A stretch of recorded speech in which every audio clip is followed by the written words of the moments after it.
Bonjour à tous. La disparition brutale du jeune Blériot soulève une vague de tristesse et de colère au Cameroun, victime de plusieurs coups de poignard lors d'une altercation entre élèves sur le campus du lycée bilingue de Deido.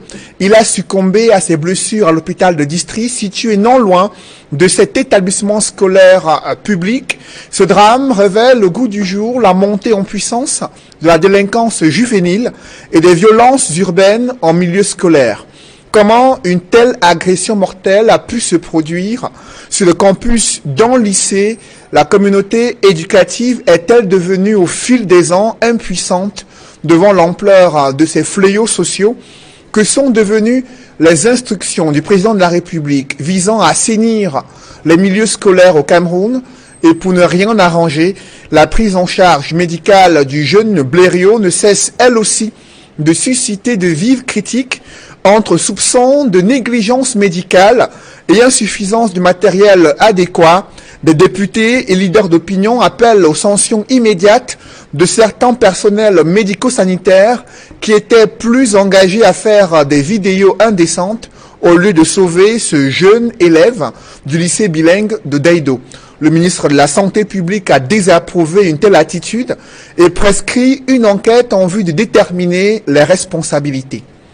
La réaction officielle du gouvernement est également attendue sur le théâtre de la crise anglophone, cette fois-ci sur la situation humanitaire des Camerounais déplacés internes qui inquiètent les Nations Unies. Leur dernière évaluation fait la une des journaux d'expression anglaise au Cameroun. Ils sont environ 437 000 déracinés de leur région et confrontés à une grande précarité dans les régions du nord-ouest, du sud-ouest, de l'ouest et du littoral. Ils vivent dans l'indigence totale et selon les Nations Unies, les jeunes filles et les femmes et les garçons sont les plus exposés à la misère. Dès lors, le Haut Commissariat des Nations Unies pour les réfugiés plaide pour un soutien international en vue d'apporter en urgence une assistance humanitaire vitale. Elle se chiffre, selon les Nations Unies, à près de 105 milliards de francs CFA. C'est 9 fois supérieur au plan d'assistance humanitaire qui a été élaboré par le gouvernement camerounais. Selon le quotidien Le Jour, autre situation qui inquiète également dans le chaudron de la crise anglophone, c'est un véritable business des enlèvements des personnalités. Le constat est fait par le quotidien Mutation et au regard de la détérioration de la situation des droits humains de ces populations, le pouvoir de Yaoundé serait sous la menace des sanctions diplomatiques selon la presse et l'opposition rentre elle aussi dans la danse en affichant sa volonté de boycotter les élections régionales. Selon le quotidien Le Jour, le SDF estime que le jeu est faussé si ces élections sont organisées avant les municipales.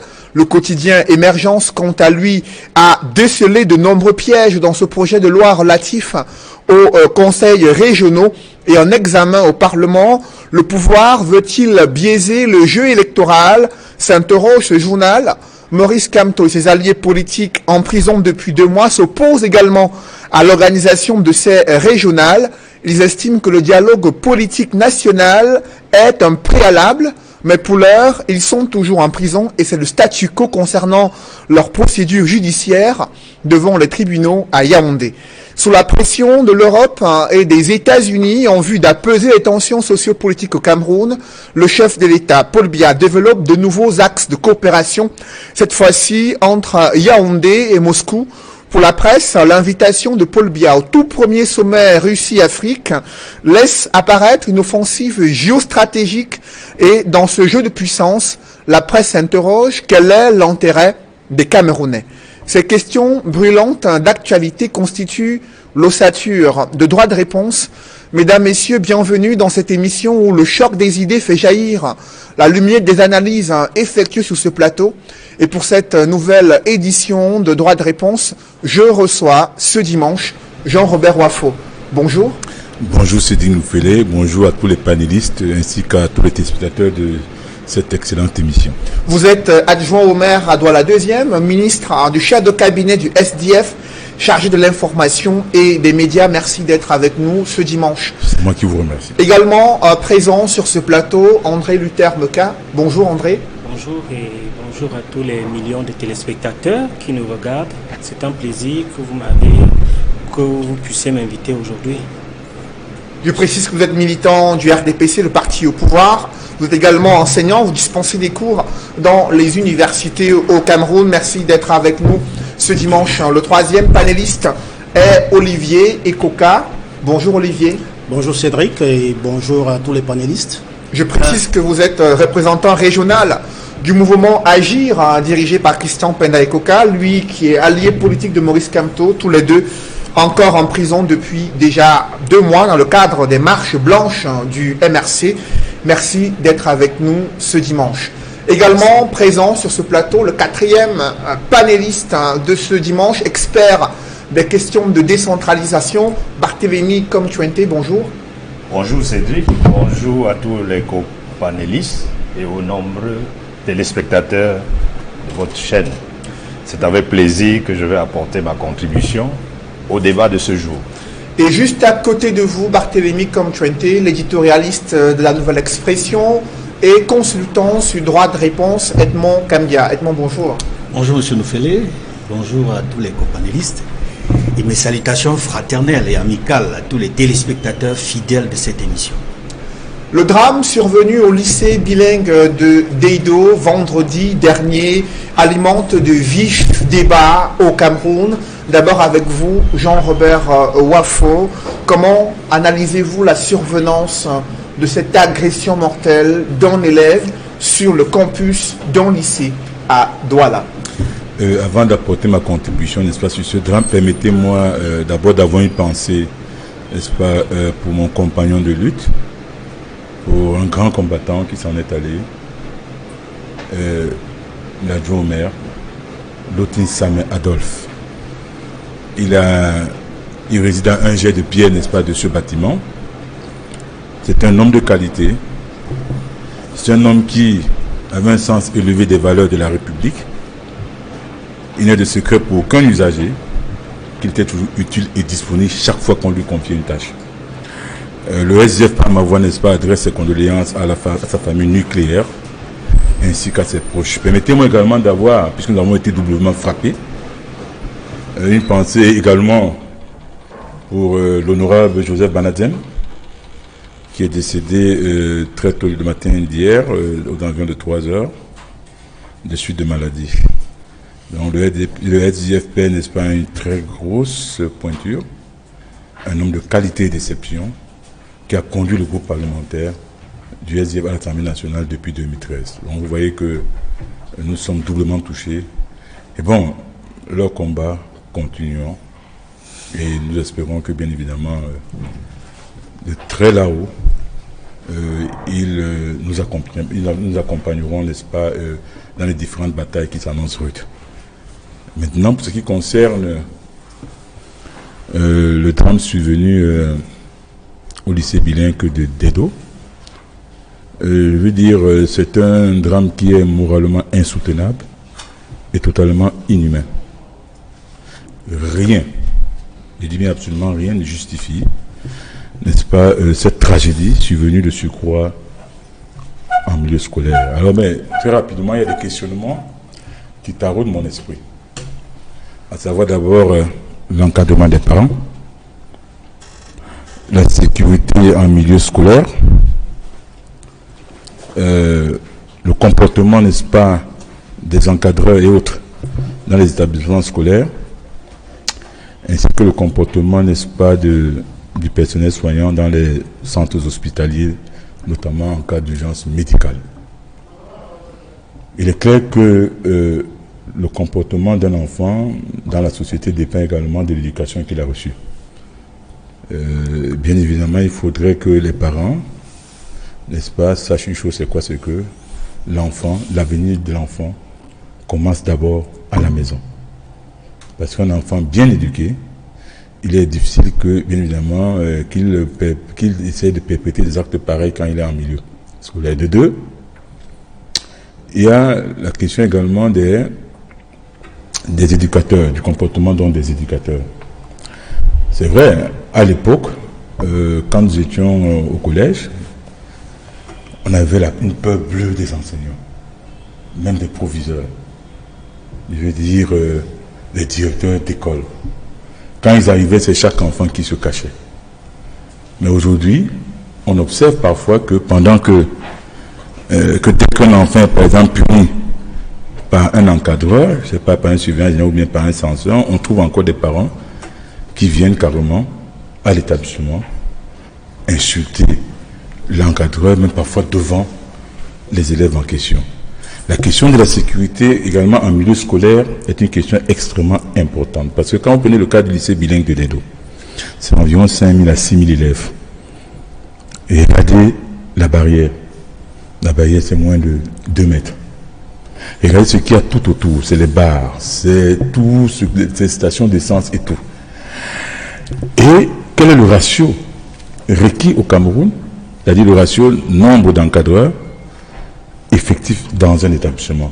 Il faut bien qu'on détermine cela. Et le dernier point, comme je l'ai dit, M. Sédik Moufélé, c'est le comportement du personnel soignant dans les centres hospitaliers en matière d'urgence médicale. Nous en parlerons dans cette émission, je vous en prie. Permettez aux autres de réagir également. Avec vous, Barthélémy Pointé, vous êtes parent d'élèves, vous avez suivi dans les médias cette scène qui est survenue lors de la remise des bulletins du 2e trimestre au lycée bilingue de Dedo, une altercation entre 2 élèves qui virent à une agression mortelle en plein campus d'un lycée. Comment vous réagissez?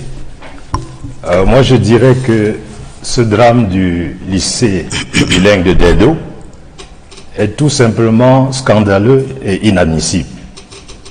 Et ce drame met au grand jour la recrudescence de la délinquance juvénile en milieu scolaire.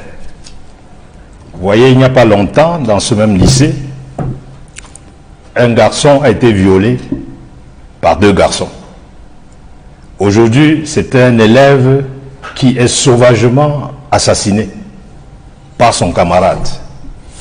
Donc je dirais, quel que soit le motif de cet acte qui suscite d'ailleurs une indignation, une colère et une condamnation de tous, il est urgent que les pouvoirs publics prennent des dispositions pour assurer véritablement la sécurité en milieu scolaire. Parce qu'il s'agit là aussi d'une responsabilité des pouvoirs publics. Et c'est aussi déplorable qu'on en arrive là. Et je voudrais saisir cette occasion pour adresser mes condoléances les plus attristées à la famille si durement éprouvée et que l'âme du défunt repose en paix. Une dispute brutale entre 2 élèves qui virent à une agression mortelle en plein lycée à Douala.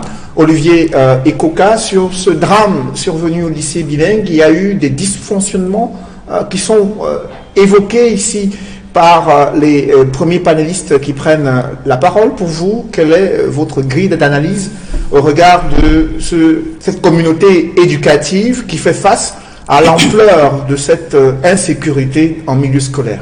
Oui, Cédric, permettez-moi d'abord d'adresser à la famille de ce jeune garçon mes sincères condoléances. C'est très très difficile pour des parents de voir leur enfant aller à l'école un matin et d'apprendre que ce dernier a été poignardé. Donc je profite pour leur souhaiter beaucoup de courage. C'est très difficile dans ce cas-là. Maintenant, je pense que la violence en milieu scolaire est un fait récurrent. Il faut le savoir. Il n'y a pas que le lycée bilingue de Daïdo. C'est presque tous les établissements scolaires, les lycées, les collèges, où on compte, n'est-ce pas, de la violence chaque jour. On parle aujourd'hui du lycée bilingue de Daïdo, peut-être parce que, en l'espace d'1 mois et demi, on a eu 2 affaires, je pourrais dire, atroces. On venait de nous dire tout de suite ce qui s'est d'abord passé il y a 1 mois. Cet enfant qui a été violé par ses camarades. Et aujourd'hui, ce week-end, un autre est atrocement, je ne vais pas dire lâchement assassiné, Je pense que le problème aujourd'hui, c'est d'abord d'identifier les causes de cette violence. Il faut savoir pourquoi on en arrive là aujourd'hui. Ensuite, on va essayer de trouver des solutions. Tant qu'on n'identifiera pas les causes, on ne pourra pas mettre un terme à cette violence qui va même plus loin, parce que même dans les écoles primaires, il y a de la violence. Quand vous allez plus loin, vous trouvez que des fois votre fille rentre et vous dit que t'es là d'ici, t'es là. Ça, c'est déjà la violence qui commence à partir de l'école primaire. Et je pense que le rôle des parents est primordial. On va en parler peut-être tout à l'heure, mais je pense que l'éducation des enfants, ça commence très tôt. Je pourrais même dire dès la naissance. De toute façon, on va développer tout à l'heure. Justement, d'abord, ensuite, la réaction d'André Luther-Meka. Vous dispensez des cours dans les universités, mais là, on parle de milieux scolaires de plus en plus confrontés à cette violence urbaine, délinquance juvénile. Quel est votre diagnostic en tant qu'enseignant? Disons que je suis aussi enseignant des lycées parce que j'ai soutenu un diplôme de professorat sur l'APEE, c'est-à-dire l'Association des parents d'élèves et enseignants, le fonctionnement et la rentabilité dans les lycées au Cameroun. Et mon interlocuteur comme encadreur professionnel était M. Lazare Swap, député du MRC, qui a été président de l'Association des parents d'élèves et enseignants au lycée d'Oyak. Donc, particulièrement, je maîtrise la problématique. Bon, ce qu'il faut dire de prime abord, c'est qu'il y a une entité de la communauté éducative, l'association des parents d'élèves et enseignants, qui est parfaitement inutile dans le cadre de l'accompagnement des élèves qui sont laissés dans les établissements scolaires. Parce que si vous regardez très bien les rôles de l'association des parents, et enseignants, vous allez constater qu'ils ont un rôle, n'est-ce pas, de suivi des élèves. Ils ont un rôle, n'est-ce pas, de coordination de comportement des élèves. Et malheureusement, cette entité se préoccupe beaucoup plus du plan financier et de la rentabilité, n'est-ce pas, de ce qu'il peut avoir comme argent dans un lycée. Donc, il est pratiquement important de savoir que les parents jouent un rôle dans l'éducation des élèves en milieu scolaire. Et c'est un prolongement même de la responsabilité des parents qui se retrouvent dans les lycées à travers, n'est-ce pas, cette association des parents d'élèves et enseignants. Et il faut aussi rappeler que, peut-être que vous ne le savez pas, le pouvoir de l'enseignant est très diminué, pour dire nul, dans les lycées. Il n'y a plus la chicotte.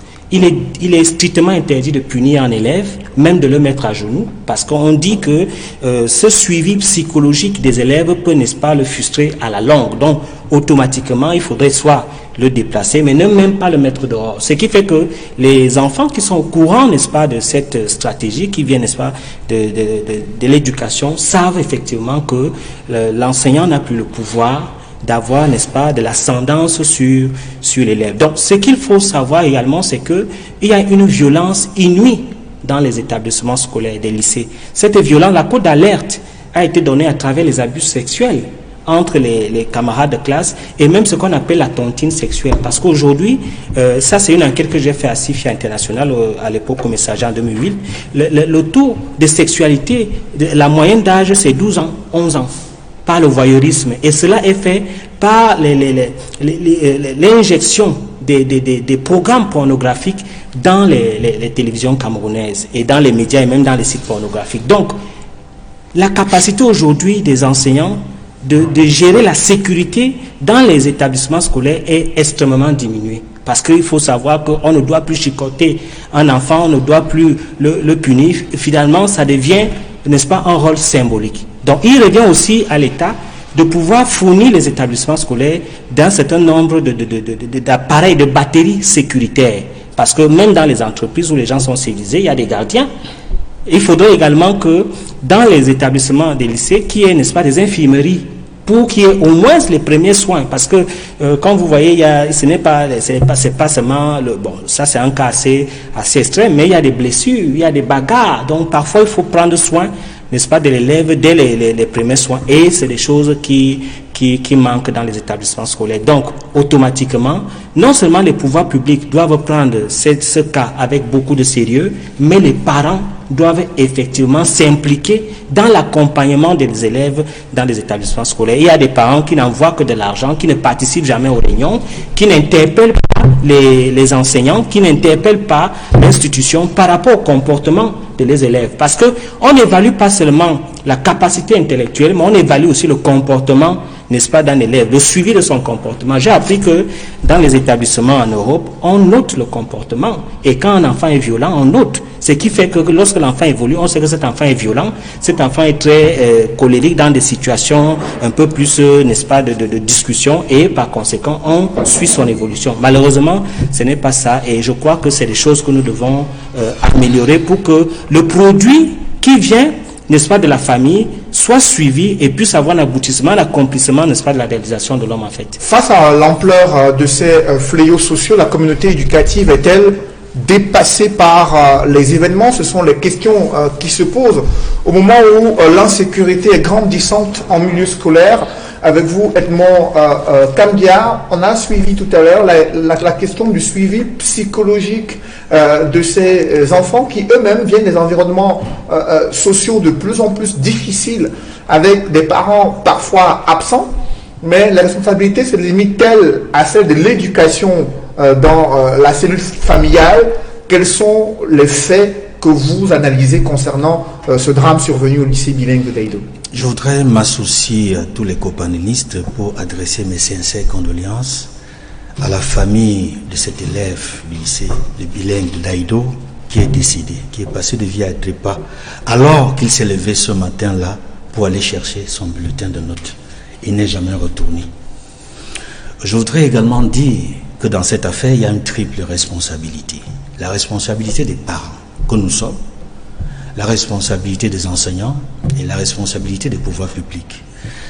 Et il faut le dire, au niveau de la responsabilité parentale, qui est énorme, parce que c'est au niveau familial qu'il faut inculquer en l'enfant les qualités du savoir-vivre. C'est au niveau familial qu'il faut apprendre à l'enfant les prémices de l'éducation, ce qu'on appelle l'éducation de base. Vous savez, l'éducation d'un enfant, ce n'est pas seulement l'affaire des enseignants de l'école primaire ou du secondaire ou de l'université. C'est d'abord à la famille, qui est la cellule souche de toute société humaine. Donc, si l'environnement dans lequel les enfants vivent, les parents ne sont pas à même de leur inculquer des valeurs familiales, des valeurs qui permettent de vivre en société en respectant son prochain, il est difficile que l'enfant arrivé à l'école écoute le maître, écoute l'enseignant et mette en pratique les enseignements qui lui seront inculqués. Comment comprendre qu'un enfant aille à l'école avec un poignard? Visiblement, d'après les reportages que j'ai écoutés dans les médias sur cette affaire, tout se passe comme si les enfants qui ont eu une altercation avec le jeune homme qui a été poignardé, qui est mort, venaient à l'établissement ce jour-là pour le tuer. Je ne voulais pas anticiper sur l'enquête, sur la préméditation, parce que j'ai également écouté le censeur de cet établissement qui disait que ils sont 2 ou 3 qui ont été interpellés par la police, qui se sont attaqués à cet enfant. Dans la journée, ils passaient le temps à arracher les portables à leurs camarades, et ensuite, quand ils sont arrivés devant celui-là qu'ils ont blessé, tout se passe comme si il venait en décourse avec lui. Que s'est-il passé dans le passé? C'est-à-dire dans les semaines qui ont précédé ce moment-là. 2. D'après ce qu'a dit le censeur également, il a dit que ces enfants-là qui l'ont attaqué, parmi eux, il y en a qui étaient exclus de l'établissement. Comment se fait-il qu'un élève qui a été exclu ait pu passer par les mailles du filet? C'est-à-dire que le gardien ait pu le laisser passer alors qu'il a été exclu de l'établissement. Comment est-ce possible? Ce type de négligence, là j'appelle ça négligence. Parce que quand un élève est exclu, des instructions doivent être données, doivent être assurées. La supervision doit être faite par le censeur, les surveillants généraux, auprès des gardiens, pour que les élèves qui ne doivent plus entrer dans l'établissement ne se retrouvent pas là. Que Que s'est-il passé pour que des enfants exclus puissent se retrouver dans l'établissement pour commettre un tel forfait? Ça, c'est au niveau de la responsabilité, au niveau de l'établissement et au niveau du staff de cet établissement. Mais il y a également la responsabilité au niveau des pouvoirs publics, d'une manière globale, et du ministère des enseignements secondaires en particulier. Rappelez-vous, il y a eu quelques mois dans ce pays, il y a eu un gros débat sur le programme de cours de sciences, des élèves de 5e. Et il y a eu un tollé général lorsqu'on a vu la manière par laquelle l'éducation sexuelle allait être enseignée à nos enfants. Je fais partie de ceux qui ont dit non, on ne peut pas enseigner de cette façon la sexualité à nos enfants. Il y a des prérequis, il y a des manières de faire sur le plan pédagogique. Fort heureusement, on a vu que les responsables sur le plan de l'enseignement secondaire et autres nous ont écoutés. Et les tâches concernées ont été soustraites. Mais le mal était déjà fait. Ça, c'est quelque chose qu'il faut dire et c'est important. Ça, c'est une des responsabilités des pouvoirs publics dans les enseignements qui sont dispensés à nos élèves. Et il faut dire également la nécessité pour les pouvoirs publics de revoir les enseignements au niveau de la morale, au niveau de l'instruction civique, j'allais dire de l'éducation civique. Parce qu'à l'époque, nous, on avait l'éducation civique. Aujourd'hui, on parle de l'instruction civique. Il y a une différence fondamentale entre l'éducation physique et l'instruction physique. L'instruction civique. L'instruction civique, c'est simplement des enseignements que l'on dispense, mais ce n'est pas l'éducation du tout. L'éducation, c'est la formation intégrale. Donc, au niveau de la morale, il faut restituer dans les établissements publics la morale qui a présidé, qui nous a formés, nous, à notre époque. Moi, j'ai fait systématiquement les établissements, j'allais dire publics. J'ai été élève à l'école publique de Daïdo. J'ai été élève au CES de Wandoumbe. Et la question à l'époque, la morale avait une place de choix. La question de la morale, justement, la question de la morale également se pose lorsque ce jeune Blériot arrive à l'hôpital de district de Daïdo. Et son cas a exposé un autre épineux problème durant la prise en charge médicale en urgence de ce patient, Jean-Robert Wafo. C'est là où tous les Camerounais ont été choqués d'assister à une scène. Pour vous particulièrement, qu'est-ce qui vous a meurtri lorsque vous avez vu comment le personnel médico-sanitaire a pris en charge le cas de ce jeune élève qui venait d'être poignardé? Avant de répondre à cette préoccupation, tout le monde a adressé, n'est-ce pas, les condoléances à la famille si durement éprouvée, la famille, n'est-ce pas, du défunt. Mais également, j'ai également une pensée pour la famille de l'enfant qui a assassiné. Parce que visiblement, manifestement, à l'heure où on parle, les parents ne comprennent rien du tout. Les enfants dont les parents de cet assassin, certainement ils sont traumatisés et vraiment vivement que eux également soit suivi médicalement, parce que voir votre enfant aller à l'école et puis qu'on vous dise après que cet enfant-là a assassiné son camarade de classe, je vous dis, c'est pénible. Donc j'ai également une pensée pour les parents de l'assassin. Bien évidemment, pour l'assassin, bon, il est peut-être mineur, je sais pas trop, bon, voilà, son geste est inqualifiable. Maintenant, pour revenir à votre préoccupation, à savoir qui se résume, n'est-ce pas, à la prise en charge dans les centres hospitaliers, notamment en matière d'urgence médicale. Moi, je dis le Rubicon a été franchi.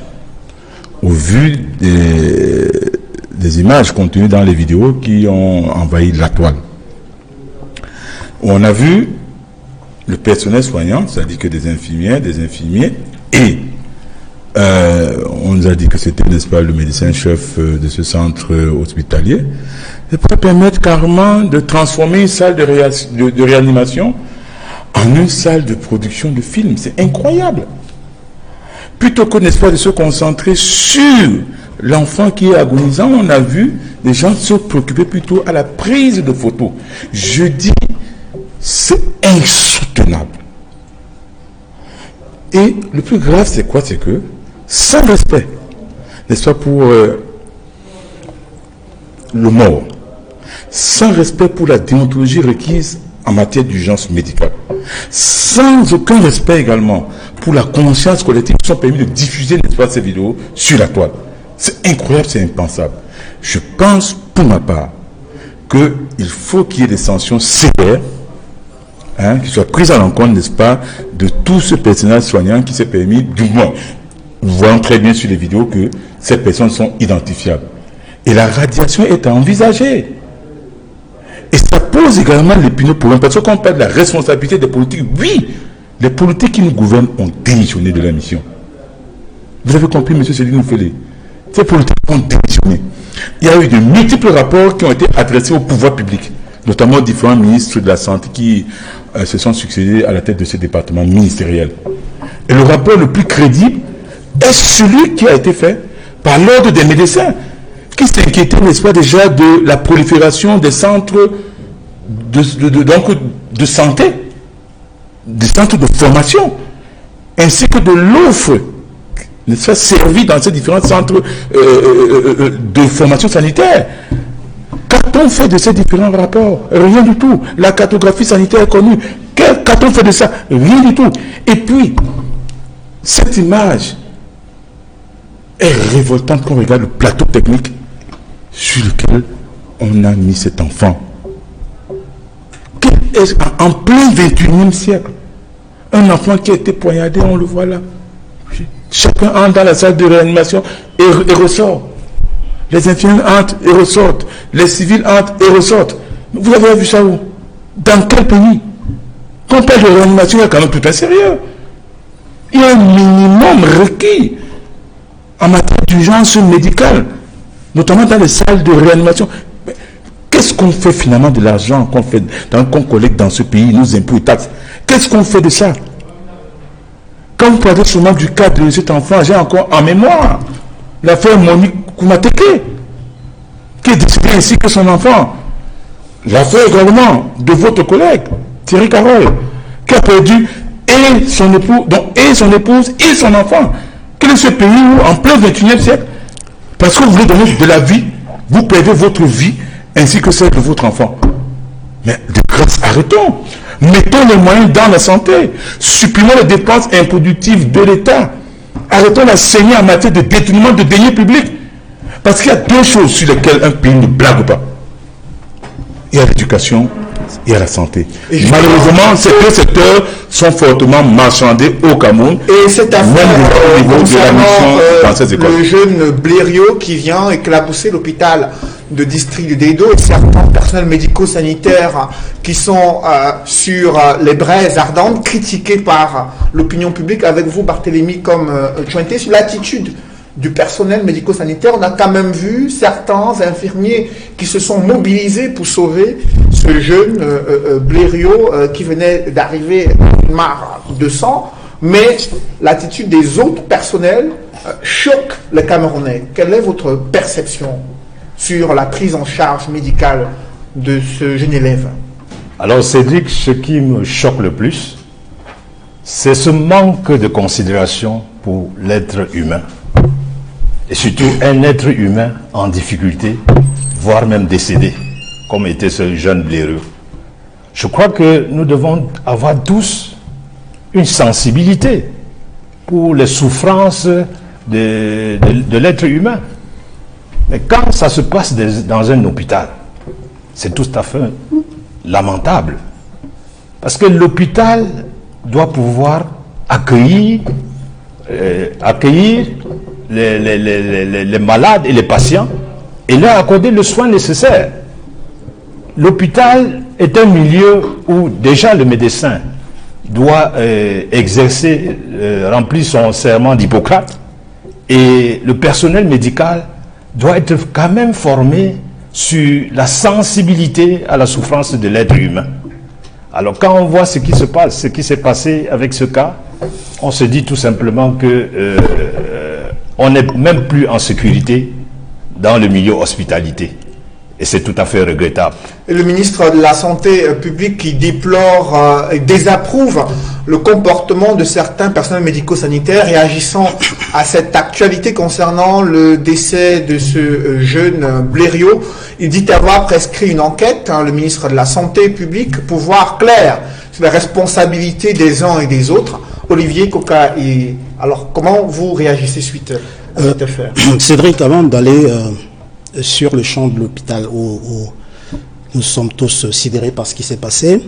Je voudrais rentrer une minute à l'établissement, à partir du moment où tout à l'heure, le grand frère Edmond Kamgia parlait de la responsabilité des enseignants ou des dirigeants de l'établissement. Je crois que ce jour-là, c'était une journée porte ouverte. C'était la remise des bulletins ou quelque chose comme ça. Et je voudrais attirer l'attention de ces dirigeants d'établissement sur le fait que le jour de la remise des bulletins ne doit pas être la cour du roi Péto. C'est-à-dire que, parce qu'on a remarqué que quand on remet les bulletins, c'est tout le monde qui rentre et qui va. Et justement, ce garçon qui a été exclu, il profite du fait que ce soit un jour de remise de bulletins, dont une journée porte ouverte, et on en connaît plein d'autres, les jours de kermesse où tout le monde peut passer. Il faut que ces jours-là soient des jours d'alerte maximum. C'est-à-dire que c'est là où s'il y avait 2 vigiles, qu'on en mette 4. Puisque tout le monde y passe, ce ne sont plus les mêmes élèves simplement qui vont passer ce jour-là. Donc s'il y avait un maximum de sécurité, soit dit en passant, c'était un jour de porte ouverte, on aurait peut-être aperçu cet enfant qui avait été exclu et lui demander de retourner. D'autre part, sur la responsabilité des parents, un enfant ne va pas forcément prendre un couteau là ou un pic à la maison pour aller poignarder son... Il peut acheter à 200 francs CFA un pic au bord de la route et aller faire du mal. Donc, je pense que tout se passe, je veux insister là-dessus, tout se passe à la maison d'abord. Tout à l'heure, à l'entente de mon propos, je n'ai pas pu expliquer ce que je voulais dire. L'éducation de ces enfants, de nos enfants, moi je dis, ça commence dès la naissance. Parce que les valeurs que vous inculquez à l'enfant à 1 an, 2 ans restent. La preuve, nous on apprend à parler nos patois à partir de 2 ans. Je veux dire que quand vous avez déjà 7, 8 ou 9 ans, il est difficile d'apprendre son patois. Donc c'est à ce moment, après 8, 9 ans, 10 ans, c'est le suivi. Vous ne pouvez pas... Il y a des familles où on commence à éduquer les enfants à partir de 8 ans. À 2-3 ans, on se dit non, il est encore petit. Moi, j'ai trouvé une maman en train de jouer avec sa fille de 3 ans et qui la giflait, elle riait. Et quand je lui ai demandé, mais comment tu peux laisser l'enfant te gifler? Elle me répond, non, elle ne connaît rien, machin. Non, c'est à ce moment qu'il faut lui faire comprendre que ça ne va pas. Donc, maintenant, pour revenir sur ce qui s'est passé au sein même de l'hôpital, je crois que ça fait mal de voir des infirmiers qui devrait s'atteler à sauver la vie d'un garçon qui vient d'être poignardé, faire des selfies et je ne sais pas quoi d'autre. Mais il faut aller plus loin et c'est là où la responsabilité du gouvernement entre en jeu. Pourquoi dans un lycée, on ne peut pas trouver un centre où on peut soigner, c'est-à-dire où il y a des infirmiers qui sont là pour des cas de ce genre. Il n'y a pas que le cas qui est arrivé. Il arrive que les enfants tombent et se blessent. Mais c'est quand ils rentrent à la maison qu'ils vous disent que papa, maman, je me suis blessé. Pourquoi au niveau de l'établissement, il n'y a pas une structure qui peut être mise en place pour qu'au moment où un enfant est blessé ou a un autre traumatisme, je ne sais pas lequel, on peut le soigner et avec des infirmiers chevronnés. Ce n'est pas parce que ce sera une école primaire ou un lycée qu'on va retrouver simplement des filles qu'on aura pris au quartier pour venir dire, venez ici mettre de l'alcool ou une bande collante. Je pense qu'il faut que dans des lycées, qu'on trouve une structure où il y a des infirmiers qui attendent que ça. Le gouvernement a interpellé au regard de ces nombreux dysfonctionnements observés à la fois dans les lycées en question de sécurité, mais également dans les établissements publics hospitaliers en matière de prise en charge et d'humanisme dans les soins médicaux délivrés au personnel, aux différents patients. Avec vous, André Luther Meka, ce problème se pose depuis de nombreuses années, ce manque d'humanisme décrié dans la prise en charge médicale dans les hôpitaux publics, alors que le ministre de la Santé avait déjà, en début de semaine, appelé à la libération des patients séquestrés dans les hôpitaux publics. Pour le même problème, voilà que surgit un autre cas qui vient éclabousser une formation sanitaire publique. Je voudrais d'abord, à mon deux visions, remercier le docteur Mbi de l'hôpital général, où je suis arrivé avec ma femme qui était enceinte et qui a pris toutes les mesures immédiates pour hospitaliser ma femme, alors qu'effectivement je ne m'y attendais pas. C'était un professionnalisme inouï et j'ai même paniqué puisque c'était l'hôpital général, mais on m'a signifié que je pourrais payer à la fin. et madame a été suivie. Par la suite, j'ai eu des informations qu'à l'hôpital des districts de Daido, que les accouchements se font avec professionnalisme. Et aujourd'hui, je remercie également l'hôpital de Daido qui a fait accoucher ma femme dans de très bonnes conditions. C'est grâce à cet hôpital aujourd'hui que ma fille est en pleine forme. Et je saisis cette occasion pour dire à quoi, Mondo en fait Vision pour... Mais c'est pour dire quoi, M. Lucas? Je vous en prie, André Luther. Je remercie aujourd'hui... Venez en fait. Oui, en français facile, là, ça veut dire quoi? Je remercie aujourd'hui cet hôpital qui a fait accoucher ma femme, pas par césarienne, de façon normale. Et en Mondo Vision, je remercie le directeur de l'hôpital, le docteur Medjo. C'est pour dire quoi? C'est pour dire qu'on ne peut pas partir des cas isolés pour jeter l'anathème dans tous les hôpitaux publics au Cameroun. Je m'inscris en faux par rapport à cela parce que depuis un certain temps que je suis devenu parent, je fréquente les hôpitaux. Il y a des bons grains, il y a des mauvais grains. On ne peut pas mettre tout dans un seul paquet. Je conviens avec vous qu'il y a eu une imprudence par rapport, n'est-ce pas, à ces selfies, ces photos qui ont été prises à l'hôpital. Vous appelez ça imprudence? Monsieur Wafo. Puisque après, ça a été diffusé, non, il ne faut pas dire n'importe quoi sur les plateaux de télévision. Il y a eu un drame. Il y a un drame insoutenable. Quand vous dites qu'il y a eu une imprudence, non. Ces infirmiers ont diffusé, n'est-ce pas, par la suite de la vidéo dans les réseaux sociaux. Je vous en prie, Robert. Permettez qu'il aille jusqu'au bout. C'est pas une imprudence. Permettez qu'il aille jusqu'au bout de son analyse. Donc, cette imprudence des infirmières il persiste. Qui sont dans la mode, n'est-ce pas, des followers de l'actuel des réseaux sociaux et qui ont été pris par cet effet de masse, ont voulu aussi avoir ces photos qui, par ma foi, est condamnable parce qu'il y a le problème de la dignité humaine, il y a le droit à l'image, ça c'est important, mais on ne peut pas partir des cas isolés pour jeter l'anathème à tout le corps médical au Cameroun. Et je tiens à préciser que depuis... Mais les cas deviennent de plus en plus récurrents dans les hôpitaux publics, ce qui a amené le ministre de la Santé publique à demander la libération de ces patients séquestrés dans les hôpitaux. Il y a eu plusieurs cas qui ont amené l'ancien ministre de la Santé publique à demander aux personnels médico-sanitaires d'être plus humanistes dans l'accueil, dans la prise en charge médicale. Est-ce que ce cas ne vient pas ouvrir une boîte de Pandore? Non, le véritable problème, c'est que je crois que le coût de la santé est assez élevé pour les Camerounais. Et lorsque des indigents arrivent, il y a souvent un véritable problème, c'est qui va payer la note. C'est là que le problème se pose. Et je crois que monsieur le conseiller municipal qui est là peut effectivement aussi nous certifier qu'il y a, n'est-ce pas, des budgets sur le plan social dans les hôpitaux.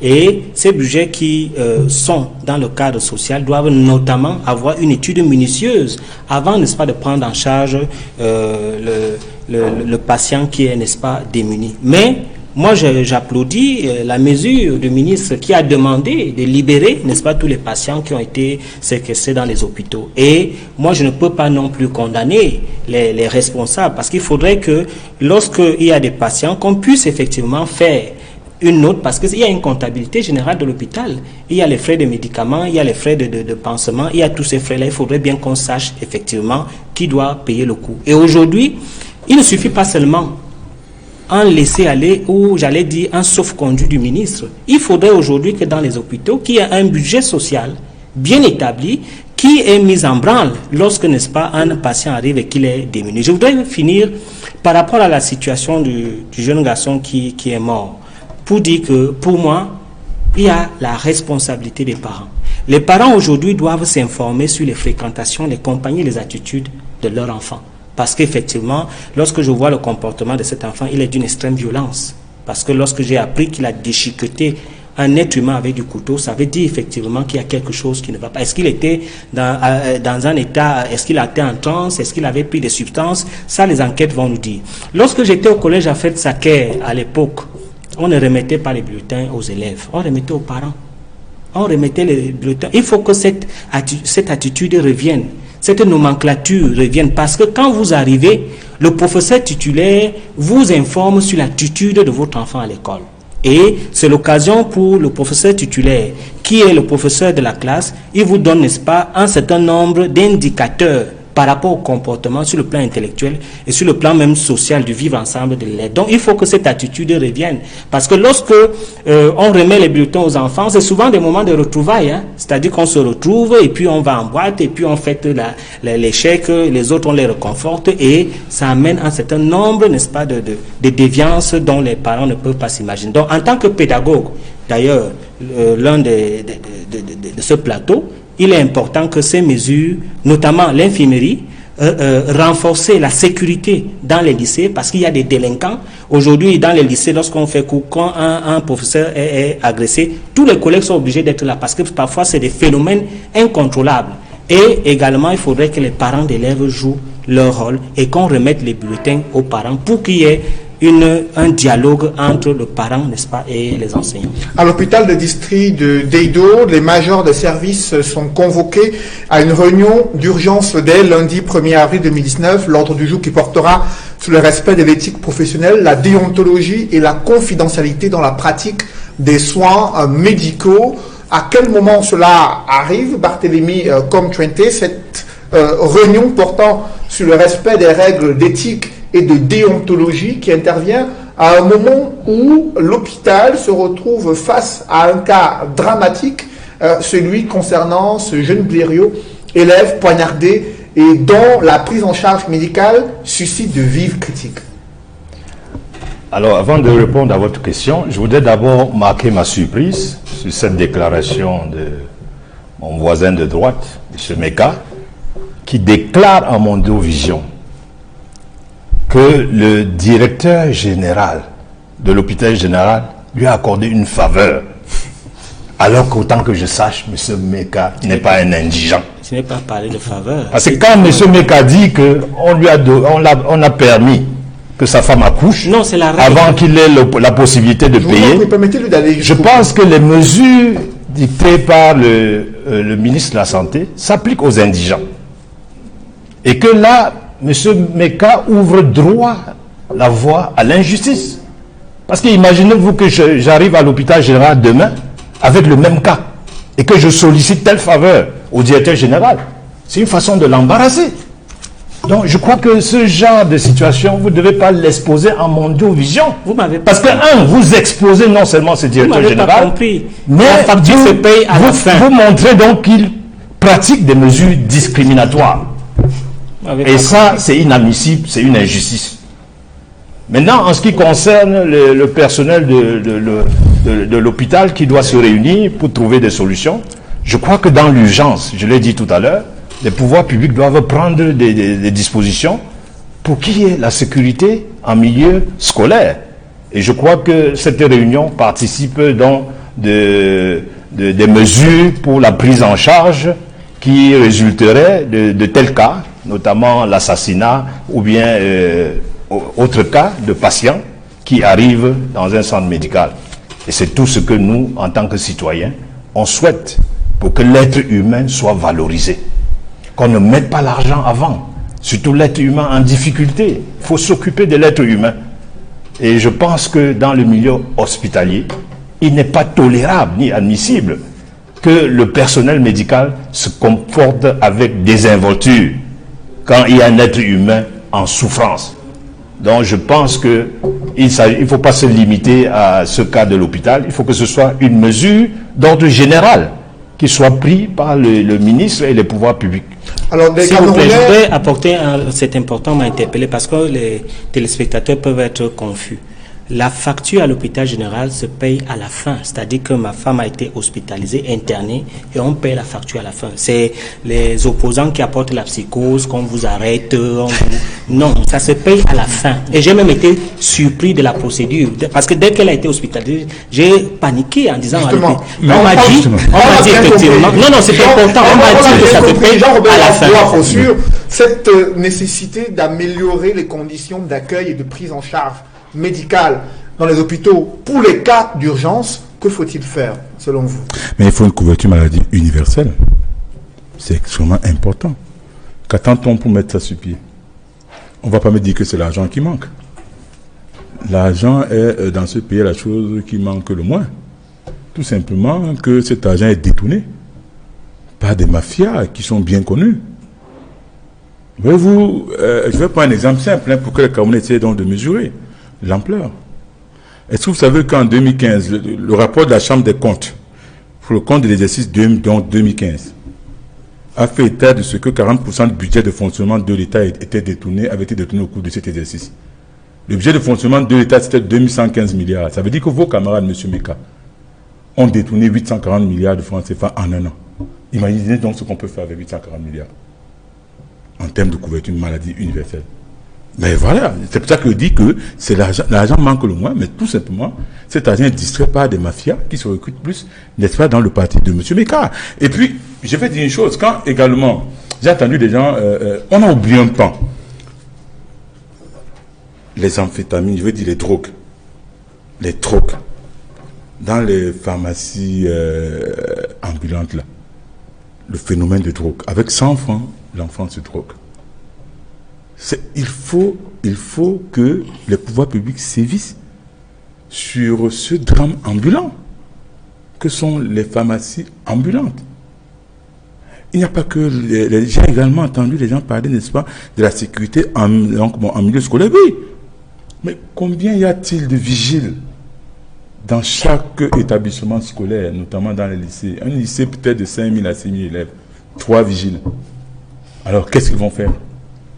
Pourquoi ne pas reverser certains militaires qu'on va donc on va sécuriser, n'est-ce pas, des espaces marchands privés au niveau des écoles primaires ou alors et des lycées? Pourquoi ne pas le faire? Parce qu'il y a une hiérarchie qui aspire et qui pompe et aspire tout. Voilà, peut-être ils sont payés par l'argent du contribuable. Il faut le dire aux Camerounais et puis également en milieu scolaire pour ceux qui les vivent. Il m'est revenu qu'il y a ce qu'on appelle le phénomène de taxage. C'est-à-dire que votre enfant dispose peut-être d'un objet et son camarade vient lui dire tu me donnes cet objet ou alors tu me donnes 5 000 francs ou 3 000 francs. Et quand il ne le fait pas, on l'agresse. Vous allez ne pas parler de ce garçon qui a été violé par 2 autres garçons. Parce qu'effectivement, les vigiles qui sont là sont en nombre insuffisant. Les censeurs qui sont là, les surveillants qui sont là sont en nombre insuffisant. On a également parlé du problème des formations hospitalières. Mais il y a également, ce n'est pas tous qui le sont. Nous avons des infirmiers et des médecins de qualité. Ça, je sais de quoi je parle. Moi-même, j'ai été soigné, n'est-ce pas, je continue de suivre mes soins dans un centre de santé. C'est des professionnels remarquables. Parce que s'ils n'avaient pas été là, vraiment, moi, je peux vous dire que j'aurais pu être amputé. Mais j'ai vu des gens dévoués et tout. Mais le problème qui se pose également dans ce pays est celui de la rémunération de ceux qui sauvent les vies. Tout à fait. La rémunération également de ceux qui enseignent. Mais quel est ce pays où on se retrouve avec un caporal qui gagne plus qu'un médecin, un caporal qui gagne plus qu'un enseignant? Mais c'est incroyable. On se retrouve où? C'est des choses sur lesquelles nous devons plancher. Et je dis, il faut un grand soir dans ce pays. Il faut des états généraux, pas seulement de l'éducation, mais également de la santé. Où on associe, n'est-ce pas, des différents ordres des médecins, ordres des pharmaciens et tout. Et vous avez parlé, n'est-ce pas, du ministre. Oui, je prends acte, n'est-ce pas, du communiqué, bref, de l'intention du ministre, qui a décidé, du ministre de la Santé, qui a bien voulu ordonner, n'est-ce pas, qui a ordonné, n'est-ce pas, qu'une enquête soit prise à cet effet. Mais dans la République, il y a ce qu'on appelle les symboles, la symbolique. Jusqu'à ce jour, qu'est-ce qui peut expliquer, M. Noufélé? Le ministre de la Santé n'est pas descendu. Le ministre des enseignements secondaires n'est pas descendu. Le ministre de la Jeunesse n'est pas descendu. Mais bon Dieu, même ceux qui sont en charge de la sécurité ne sont pas descendus. Plus grave, la zone n'est pas interdite. On n'a pas interdit l'accès dans la circulation dans cette zone. En plein 21e siècle, où est-ce qu'on se trouve? Mais le Cameroun est décidément une planétaire, monsieur Noufélé. Vivement que ça cesse. Parce qu'il y a 2 choses, comme je l'ai dit tantôt, qui importent dans un pays. Il y a l'éducation, il y a la santé. Quand vous tuez l'éducation, vous tuez la santé, ça veut dire que vous tuez le pays. L'éducation est fortement menacée dans les régions anglophones. Selon certains journaux d'expression anglaise, plus de 100 établissements scolaires ont encore fermé leurs portes du fait des violences meurtrières, des affrontements entre les groupes armés séparatistes et les forces de sécurité. Aujourd'hui, ce sont les Nations Unies qui tirent la sonnette d'alarme. Ils sont près de 437 000 Camerounais déplacés internes, déracinés et confrontés à une grande précarité, alors que le gouvernement a mis sur pied un plan d'assistance humanitaire évalué à 12 milliards de francs CFA. Les Nations Unies estiment qu'il faut 9 fois ce montant, environ 105 milliards de francs CFA, pour venir en aide à ces Camerounais déplacés internes dans plusieurs régions du pays. Avec vous, Edmond Kamga, sur cette actualité concernant la situation humanitaire des Camerounais déplacés du fait de la crise anglophone. Aujourd'hui, les Nations Unies lancent un appel à la communauté internationale, alors que le gouvernement a lui aussi mis sur pied son plan d'assistance humanitaire.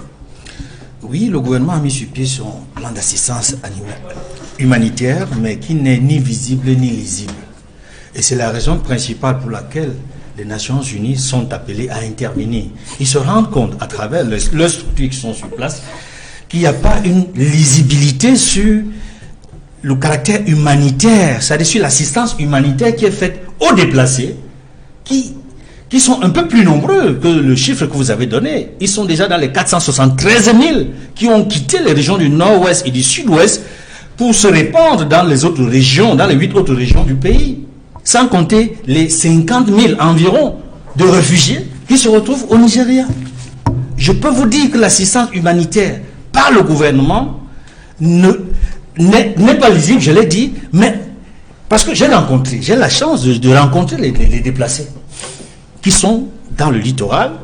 Il y en a qui sont à l'ouest, il y en a qui sont retrouvés plutôt à Yaoundé, il y en a qui sont même dans les régions du nord du pays, mais ils disent qu'ils ne voient pas. Ils ne voient pas les officiels, les personnels venir vers eux. Même quand c'est eux qui vont vers les officiels pour se faire identifier, pour qu'on sache qu'ils sont là. Ils sont des déplacés, ils sont là. Quand on est bien gentil, on leur dit écrivez vos noms sur telle fiche. Mais on ne les appelle jamais. Ce sont des Camerounais au Cameroun qui sont déplacés parce qu'ils sont obligés de quitter leur région natale, leur région dans laquelle ils vaquaient normalement leurs occupations. Mais ils sont au Cameroun, à l'intérieur du Cameroun, comme des réfugiés, comme des étrangers. Mais c'est grave. C'est la raison pour laquelle les Nations Unies ont décidé d'intervenir. Et c'est la raison pour laquelle également, ils évaluent à près de 105 milliards l'assistance possible pour résoudre le problème pour environ 500 000 réfugiés. Mais il faut trouver cet argent. C'est une des raisons pour laquelle, lorsque M. Thibor Nagui est arrivé au Cameroun, avant même qu'il n'arrive, il avait évoqué dans les médias l'idée d'un forum international sur la question anglophone pour trouver les voies et moyens d'aider nos frères et sœurs du nord-ouest et du sud-ouest qui se retrouvent dans une situation désastreuse. Et je peux vous dire aujourd'hui que c'est une urgence. C'est d'autant urgent que le Haut Commissariat des Nations Unies pour les droits de l'homme est davantage préoccupé par la situation qui prévaut au Cameroun dans la zone anglophone. Le Centre des Nations Unies pour les droits de l'homme est également préoccupé par la question. N'oubliez pas, et je vous informe peut-être, en tout cas les téléspectateurs, que nous attendons au Cameroun Madame la haut-commissaire des Nations Unies pour les droits de l'homme entre le 1er et le 3 mai prochain. Si elle vient au Cameroun, c'est parce que l'heure est grave. C'est parce qu'elle veut voir de près quelle est la situation réelle de nos frères et sœurs anglophones. Parce que la situation n'est pas véritablement résolue. Nous, on a cru au début, nous, dans la presse, quand on a accompagné, n'est-ce pas, le MINAD et les pouvoirs publics dans l'opération qui visait à rendre public tout ce qui avait été collecté en termes d'argent, on évaluait à quelques 12-13 milliards de francs. Aujourd'hui, on ne sait pas si on a pu collecter les 13 milliards et à quoi ont servi ces 13 milliards. Il n'y a pas de transparence sur l'argent qui a été collecté. Il n'y a pas de transparence sur sur la distribution des dons. Il faut qu'il y ait de manière permanente un compte rendu sur la manière dont le gouvernement distribue l'aide humanitaire à nos frères et sœurs qui sont réfugiés ou qui sont déplacés à l'intérieur du pays. Et selon les Nations Unies, la situation humanitaire pourrait davantage se détériorer avec la poursuite de ces combats entre les forces de sécurité et les groupes armés séparatistes. Olivier Ekoka, vous suivez la région du littoral qui, elle aussi, accueille ces nombreux déplacés venant des régions du sud-ouest et du Nord-Ouest. Selon les Nations Unies, ils vivent dans une grande précarité, dans l'indigence, dans la promiscuité, sans avoir des soins et un abri décent. Et la question des femmes et des jeunes exposés à de nombreux fléaux dans une capitale économique comme celle de Douala. Quelle est votre analyse? Cédric Mouffelet, je vais vous dire une chose. C'est quand même paradoxal que dans un pays qui se trouve en guerre, en situation de guerre, qu'un plan d'urgence soit mis en place et que près de 12 mois, je crois, plus tard, qu'on ne voit pas les résultats. C'est-à-dire qu'on a l'impression que c'est ce qui se passe tout le temps sur tous les problèmes de ce pays. Jamais on ne rend compte. Autre chose, moi j'ai l'impression que c'était un enfumage de mettre sur pied ce plan d'urgence humanitaire. Et avec un montant de près de 12 milliards de francs, et aujourd'hui on ne voit aucun résultat. Peut-être que le gouvernement a voulu éviter que l'ONU ou alors les organismes internationaux s'intéressent à la situation et pour les enfumer, ils disent voilà, il y a un plan d'urgence qui est mis en place pour éviter que l'ONU ne s'y intéresse. Mais il y a toujours des rapports qui ont circulé. Et aujourd'hui, ce cri d'alarme, moi je trouve même qu'il vient un peu tard. Parce que ce que les gens vivent là-bas, comme disait tout à l'heure notre frère Edmond, je dis que vous voyez des femmes, excusez-moi de le dire, qui pendant leur menstru utilisent des feuilles de patate ou de macabo, c'est incroyable. Et le minimum manque. Dans ce pays, c'est incroyable de savoir qu'une femme utilise des feuilles de patate pour ses menstrues. Est-ce que c'est normal? On est dans quel pays? Alors, on sait qu'il y a un plan d'urgence qui a été mis en place, mais on ne sait pas à quoi ça sert, ces 12,7 milliards de francs CFA. C'est des chiffres. Il faut qu'on rende compte. Les Camerounais sont... Je vais vous dire une chose. Il y a des gens qui, le soir, avant de dormir, ils prient pour leur famille et pour eux-mêmes, et ils s'en foutent de ce qui se passe ailleurs. On verse des larmes pour ceux qui sont au nord-ouest et au sud-ouest. Nous avons des amis là-bas et des familles. Moi, j'ai perdu un ami là-bas, pour rien du tout, parce qu'il passait, on a tiré sur lui. Et dans ces zones-là, que ce soit les forces de l'ordre nationales, ça dit que les séparatistes ou les forces de l'ordre, il y a des morts dans les deux camps. Pourquoi on ne peut pas s'asseoir autour d'une table pour trouver des solutions au lieu de créer des plans d'urgence? Avec 12,7 milliards de francs, on peut forcément s'asseoir autour d'une table pour faire quelque chose, pour arrêter cette crise. Le problème, c'est d'arrêter cette crise. Parce que c'est de l'enfumage d'essayer de créer des plans d'urgence pour sauver une situation. Et on ne veut même pas la sauver, cette situation. On a l'impression, ceux qui nous regardent à la maison, parce que le plus souvent, sur ces plateaux de télévision, quand on vous écoute, ou quand on écoute les panélistes, on a l'impression que les gens viennent pour s'expliquer entre eux, mais pas pour expliquer les situations à ceux qui regardent. Ceux qui regardent ont besoin de savoir. Si les populations savent et continuent d'accepter qu'il y a 12,7 milliards de francs qui ont été mis à disposition pour ce plan d'urgence, et que jusqu'aujourd'hui, on parle de 60 000 personnes qui ont reçu quelques grains de riz. 60 000 personnes sur près de 500 000 qui sont affamées. Mais c'est incroyable. C'est quel pays ça? On ne peut pas continuer comme ça. Il faut que ça change. Et tout le temps, on demande aux jeunes de s'intéresser à la politique. Nous, on va s'intéresser à la politique avec des situations pareilles. Ça ne peut pas marcher. Il faut qu'il y ait des plateformes qui permettent aux jeunes de comprendre qu'on peut y aller, parce que le gouvernement même fait des efforts. Ce n'est pas la peine de lancer des appels tout le temps aux jeunes de s'intéresser à la politique, alors que ceux qu'ils disent, eux-mêmes ne font pas la politique comme il se doit. Alors justement, les Nations Unies qui s'inquiètent de la situation humanitaire de près de 500 000 Camerounais, en plus des déplacés internes, il y a des réfugiés au Nigeria, tous fuient le théâtre des affrontements armés entre les forces de sécurité et les groupes séparatistes. Avec vous, André Luther Meka, sur ce plan d'assistance humanitaire d'urgence mis en place par le gouvernement l'année dernière. Vous avez suivi les panélistes sur ce plateau qui déplorent le manque de lisibilité des actions gouvernementales visant à apporter une assistance à ces Camerounais. Et aujourd'hui, les Nations Unies qui en viennent à appeler à un soutien international en vue de mobiliser ces fonds, ces financements pour venir en aide à ces Camerounais. D'abord, j'aimerais qu'on dépassionne le débat parce que c'est un débat qui court depuis près de 3 ans.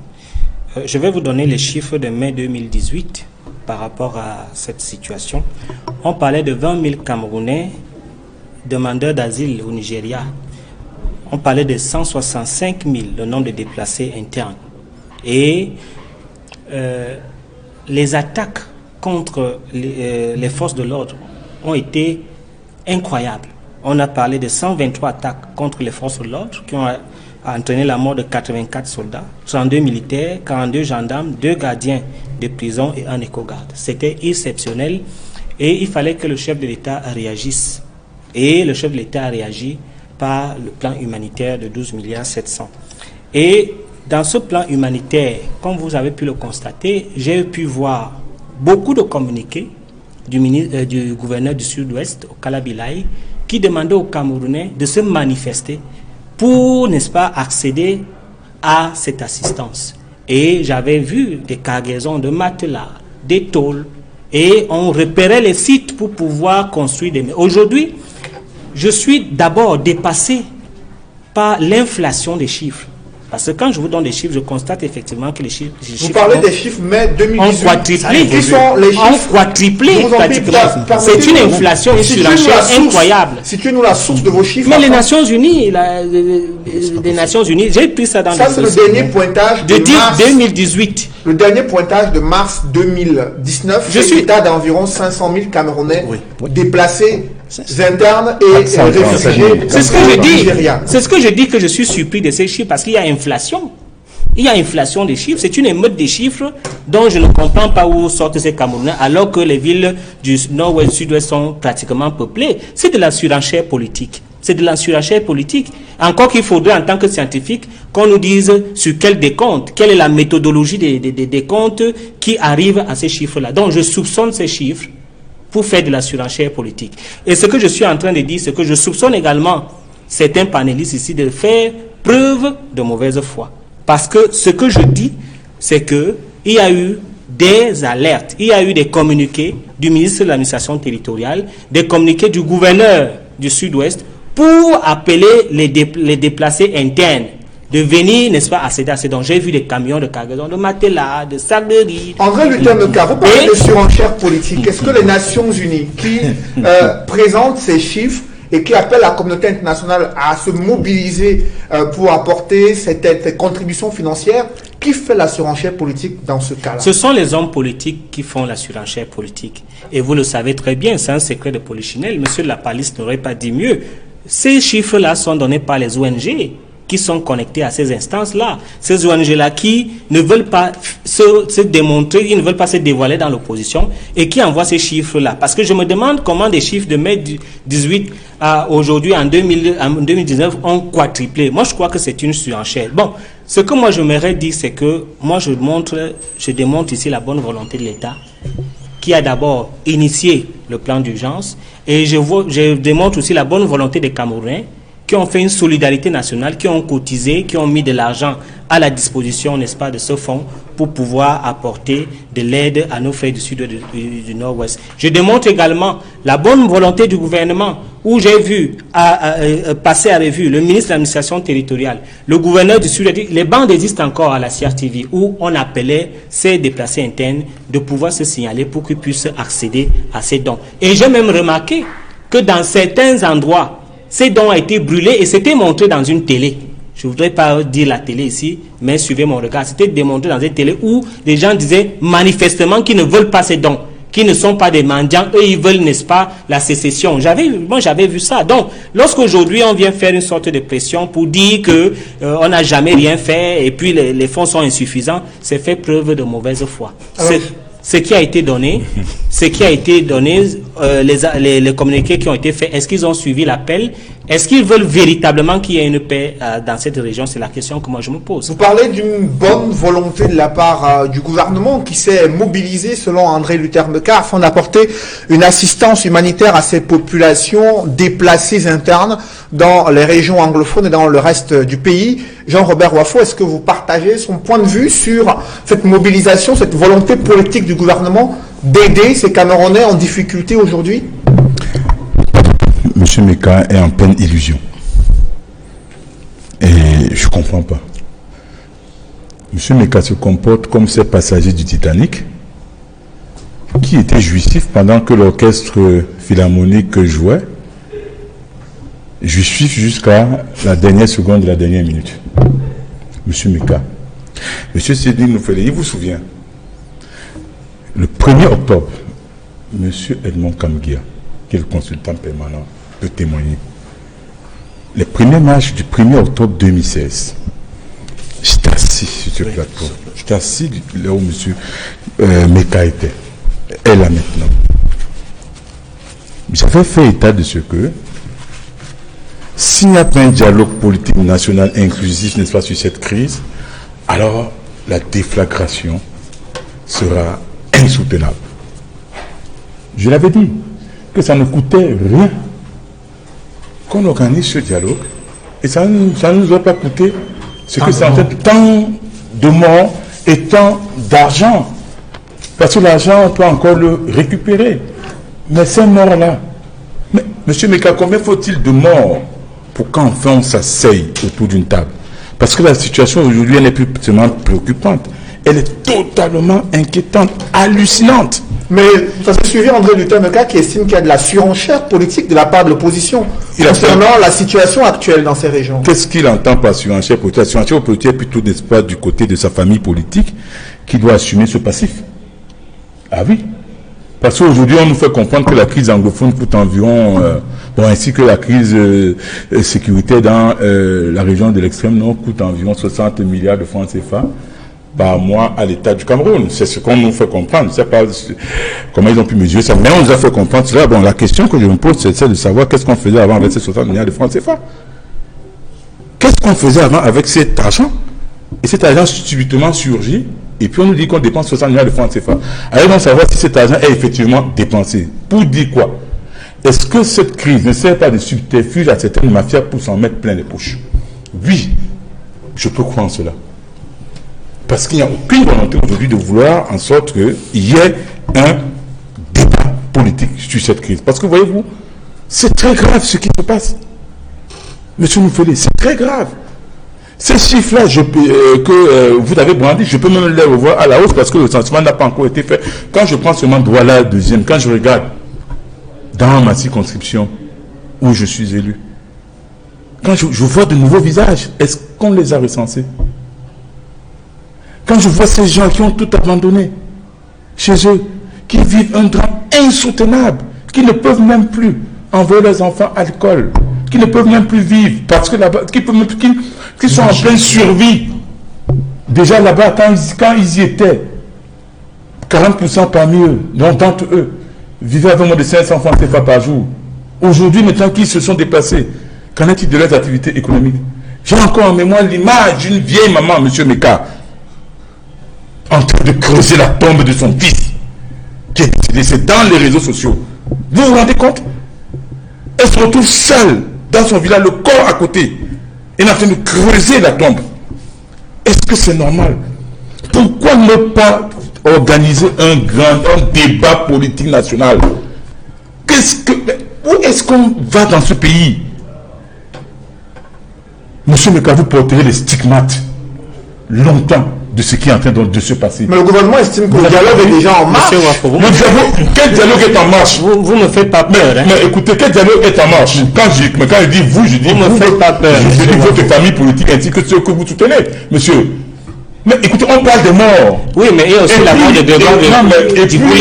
Non, mais et puis moi, je vais vous dire une chose. Et puis moi, il y a la mort de Grégoire Diboullé. Vous êtes le nom du passé, puisque vous faites allusion à ça. Mais donc, ça n'a jamais été établi. Non, ne faites pas d'échappatoire.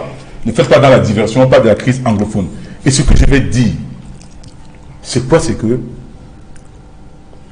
plus on s'alise, moins on a de chances de former cette république que nous avons tant souhaité. Parce qu'à l'heure où on parle, je ne sais pas comment on fera pour recoller les morceaux, mais j'estime pour ma part, convaincu de ce que nos compatriotes de ces deux régions sont fortement imprégnés des valeurs républicaines. Je suis convaincu d'une chose, c'est parce que s'il y a un dialogue, je dis mais s'il y a un dialogue politique national inclusif, ils retourneront à de bons sentiments. C'est tout ce qu'on demande. Qu'est-ce que ça coûte, monsieur Meka? Je suis interpellé, je vais répondre. Qu'est-ce que ça coûte? Je vais répondre en quelques mots. On ne peut pas répondre à une situation, à une crise militaire, un débat politique. C'est vous qui répondez à un débat politique. Non, il faut qu'on soit clair. Il faut qu'on soit clair. Inversez votre parole. Il faut qu'on soit clair. C'est un hold-up politique que vous voulez faire. Est-ce que les sécessionnistes... Non, il faut qu'on fasse l'abcès. Il faut qu'on fasse l'abcès. Vous représentez les sécessionnistes. Vous demandez le débat, le dialogue inclusif. Vous les représentez. Les sécessionnistes ont demandé un dialogue. Je vous pose la question, monsieur Wafo. Les sécessionnistes ont demandé un dialogue inclusif. Alors, si vous voulez aller négocier les contrats avec le président, allez négocier vos contrats. Ne vous accaparez pas du forum anglophone pour instrumentaliser les Camerounais. Non, il faut que ce soit... Monsieur Meka, Monsieur Moufele, mon attachement viscéral à la République du Cameroun m'oblige, ainsi que ma famille politique, à être contre la sécession. Nous l'avons dit, le SDF l'a dit partout. Je vous ai posé à l'Assemblée nationale. Vous représentez les sécessionnistes. Jusqu'au bout. Et nous le disons tout le temps. Je dis, nous sommes contre, le SDF est contre la sécession. Moi, personnellement, je suis contre la sécession. Mais en même temps, qu'avez-vous fait pour qu'il n'y ait pas cette sécession? Oui, c'est de ça qu'il est question. Vous avez passé le temps à centraliser cette République, vous avez passé le temps à détourner les fonds publics, vous avez passé le temps à démissionner de vos missions premières telles que l'éducation et la santé. Et vous voulez que les gens fassent quoi? Je dis bien, ça ne se justifie pas la sécession, mais vous avez été les acteurs. Et ça fera partie de votre passif. Alors, Lucas Meka, sur ce que le gouvernement a fait pour résoudre cette crise, ça fait 3 ans que les Camerounais vivent une situation quand même inexplicable de leur point de vue. Certains qui voient de plus en plus un afflux des populations venant de ces régions du nord et du sud-ouest pour vivre à l'ouest du pays, pour vivre dans la région du littoral, avec de multiples attaques des bandes armées venant de ces régions en proie à des violences meurtrières. Que fait le gouvernement pour mettre fin aux braises ardentes de la crise anglophone? Monsieur Cédric Nufele, je commence à être exaspéré de ce débat parce que tout a commencé par la marche, la revendication de la traduction du Code Ouada. Cela a été concédé. Après, on a demandé que tous les enseignants d'expression française qui sont dans la zone anglophone soient évacués et qu'on envoie les enseignants anglophones. Ça a été résolu. On a demandé qu'on puisse, n'est-ce pas, niveler les procédures sur le plan judiciaire. On a créé une section Common Law à l'ENAM. Ils ont dit qu'on centralise l'éducation. On a créé Polytechnique à Bamenda. Je pose la question aujourd'hui et définitivement. Que ce soit le MRC, que ce soit le SDF, ils ne représentent pas les sécessionnistes. Si les sécessionnistes eux-mêmes demandent un dialogue, est-ce qu'il n'y aura pas de dialogue? Le chef de l'État a envoyé des représentants au nord-ouest, au sud-ouest, des ministres, des premiers ministres. Vous savez ce qui s'est passé? Ils ont bloqué, le consortium a bloqué les débats. Ils ont dit fédéralisme or nothing. On ne peut pas se fier, on ne peut pas marcher au gré des hommes politiques. Il y a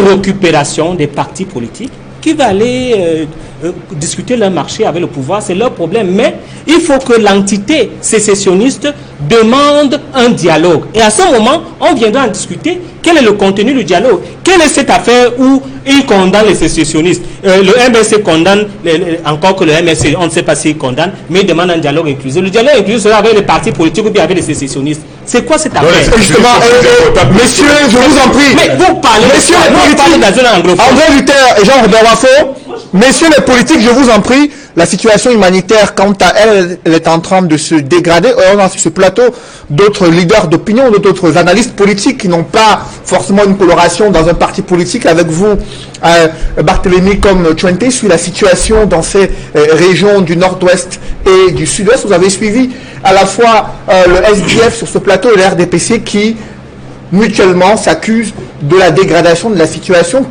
D'aucuns estiment qu'il ne faut pas discuter avec ces mouvements séparatistes, d'autres qui pensent qu'il faut un dialogue national inclusif. Et pendant ce temps, la situation humanitaire des Camerounais déplacés internes ne cesse de se dégrader. Quelle est votre analyse à ce sujet? Alors je pense sincèrement que ceux sur ce plateau qui parlent au nom des partis politiques et qui défendent même des partis politiques savent de qui ils ont reçu mandat pour le faire. Mais simplement, je dirais que la situation est très grave, que ce soit par respect pour les téléspectateurs qui nous regardent. Ces téléspectateurs méritent d'avoir la bonne information. Je ne pense pas qu'un dimanche, quelqu'un peut ouvrir sa télé, aller sur une émission choisie et puis se mettre à des querelles entre deux partisans qui n'avancent pratiquement pas le débat. La situation est d'autant plus grave que 437 000 déplacés, c'est trop. 437 000 déplacés, c'est les 3/4 de la population de la région la moins peuplée qui est le Sud. Donc, vous voyez, c'est trop. Imaginez 3/4 de la population d'une région se déplacer à cause d'une crise qui, pour moi, relève de la stupidité. Parce qu'il s'agit d'une guerre à relents, je ne sais pas, fratricide, entre des populations avec un durcissement de ton, que ce soit de la part des pouvoirs publics ou des sécessionnistes, qui ne s'explique pas. Et quand maintenant, je vais en venir, quand l'ONU recherche 107 milliards pour la prise en charge de ces réfugiés, de ces déplacés, je trouve aussi que ce montant est disproportionné. Parce que 107 milliards, voyez-vous, c'est le double de la dotation générale de décentralisation. Au moment où nous avons besoin du développement, le double de la dotation générale de décentralisation allouée aux collectivités locales, maintenant trouve plutôt priorité dans le règlement de l'assistance humanitaire et des défis sécuritaires. Vraiment, je crois, dans ce contexte, nous devons penser à ces populations qui souffrent dans leur chair, à ces populations qui ont besoin de l'amélioration de leur cadre de vie. Encore plus quand ils sont déplacés, vous voyez que c'est dramatique. C'est dramatique. Et tout le monde est tombé unanime que seul un dialogue inclusif permettra de trouver des solutions durables à cette crise. Vivement que les pouvoirs publics engagent ce dialogue. Pour le président de la République, Paul Biya, le dialogue est d'ores et déjà amorcé. Il dit être disponible à discuter avec des personnes de bonne volonté. Cependant, les Nations Unies, les États-Unis, l'Union européenne ne voient pas véritablement une once de dialogue au Cameroun et mettent la pression sur le gouvernement camerounais en vue d'ouvrir ce dialogue. Olivier Ekoka, est-ce que ce dialogue peut permettre d'une meilleure prise en charge de ces Camerounais indigents qui vivent dans des conditions inhumaines, déplacés internes, déracinés du fait de la crise anglophone? Effectivement, c'est vrai que ce dialogue inclusif qui est tant demandé, il faut qu'il se tienne. Il n'y a rien qui peut se faire sans ce dialogue dans ces zones-là. Je voudrais revenir à un aspect que notre frère Meka a souligné tout à l'heure. Il a posé la question de savoir s'il y a des représentants des sécessionnistes sur ce plateau. Je veux apporter une lumière. Je ne pense pas que sur ce plateau, il y ait un représentant des sécessionnistes. Nous sommes tous Camerounais. Et nous estimons que ces sécessionnistes, ce sont des Camerounais. Donc, les enfants d'une même maison, vous ne pouvez pas me dire, vous avez dit tout à l'heure, M. Meka, que vous êtes chef de famille, vous venez d'avoir un enfant. Je pense que quand vous en aurez d'autres et qu'ils auront grandi, quand il y aura des problèmes au sein de votre foyer, vous serez obligé de les faire asseoir sur une table pour discuter avec eux. Et c'est ce qui se passe. Donc, le fait de demander qu'il y ait un dialogue inclusif ne voudrait pas dire qu'on représente les sécessionnistes. Il faut que je sois clair là-dessus. Parce que quand vous dites ça, c'est comme si personne ici, je pense, à mon avis, je connais à peu près tous ceux qui sont sur ce plateau, personne ne représente les sécessionnistes. Mais le fait de demander ce dialogue ne voudrait pas dire qu'on est leur porte-parole. Tout le monde voit ce qui se passe dans le sud-ouest et le nord-ouest. Donc, je pense qu'il est temps. Déjà, il y a une question qui se pose. Où est passée la haute conférence, anglophone conférence? Où est passée cette conférence? Oh, c'est comme si dans ce pays, on ne voulait pas que les gens s'asseyent pour discuter.